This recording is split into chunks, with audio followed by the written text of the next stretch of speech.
Assalamu alaikum wa rahmatullahi wa barakatuhu. Barkanmu da shan ruwa. Innalillahi wa inna ilaihi raji'una. Anta sayyada lubuna, Allah ya ji kanki. Allah ya sa kin huta. Halinki na gari ya bi ki. Ubangiji ya yafe miki kurakuranki. Muhtasim da ankashe da duk wanda yake da hannu a cikin abin da aka mun, ku saka a ranku, wallahi kun yi kisa. Tun ranar da kuka zo ɗauka na a gidan biki, baiwar Allah nan ita ta kama ni, ba ta da lafiya dama, take ta jana kuna jana, kuka nushe ta a ciki. Tun daga nan hankalinta ya tashi da abin da aka mun. Yau kwana 5 ta kira ni a waya ta ce mu Maimuna ki ya haƙuri, ki rabu da mutanen nan, duk da dai ka kira ni da kai da Maryam kun bani haƙuri, amma ku saka a ranku kun yi kisa. Wallahi sayyada bata yafe muku ba, wallahi kun yi kisa. Ku saka a ranku ranar tashin kiyama sai Allah ya tsaye da ku yi muku hisabi.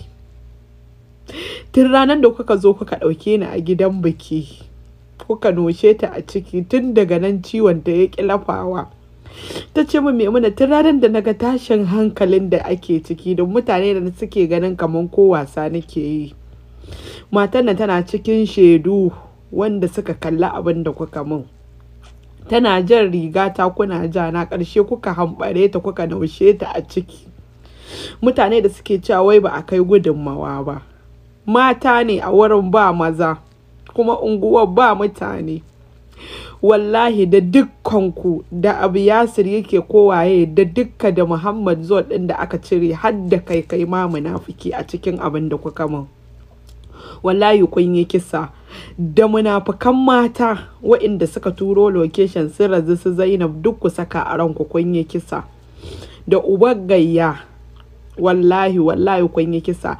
Tun da matan nan ta ga abin da aka yi mun, hankalinta bai ƙara kwanciya ba, ciwonta ya tashi gashi yau Allah ya karɓi abinsa.